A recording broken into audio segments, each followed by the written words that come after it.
यह कैदी हर दिन केवल एक ही काम करता और वह था जानबूझकर जेलर के पास जाना, उसकी कमर पर लटकी चाबी को गौर से देखना, फिर कोठरी में लौटकर उसकी रूपरेखा को बारीकी से खींचना। उसे कोई भी गलती की गुंजाइश नहीं छोड़नी थी, चाहे वह कितनी भी मामूली हो। हर विवरण को वह बार बार खींचता, सबसे सटीक चाबी को बनाने के लिए। मगर यह प्रक्रिया यही नहीं रुकती थी। सेल की जांच के बाद वह माचिस जलाकर ताले के छेद को ध्यान से देखता और एक कागज लेकर छेद के ऊपर रगड़कर उसकी आकृति को हासिल करता।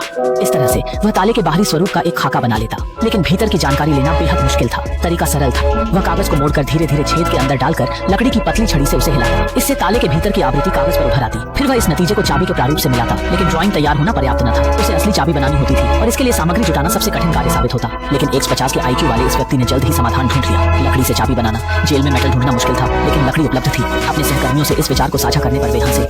वे बोले, लकड़ी की चाबी तुरंत टूट जाएगी। उसने जवाब दिया, अगर ताले के छेद की लकीरों को ध्यान में रखकर काम किया जाए तो यह नहीं टूटेगी। दोनों गंभीरता से लगे इस काम में। मार्क ने भी सहमति जताई। संयोगवश आज उनका लकड़ी के काम के कमरे में काम करने का दिन था। उस आदमी ने चाबी के आकार के अनुसार जल्दी ही एक प्रारंभिक मॉडल तैयार कर लिया। अब उसे वापस अपनी कोठरी ले जाकर पॉलिश करनी थी, ताकि गार्ड उसे न पकड़े। उसने सामग्री को अपनी पानी की बोतल में छुपा लिया। फिर उसने अपने साथियों को इशारा करके गार्ड का ध्यान बांटने को कहा।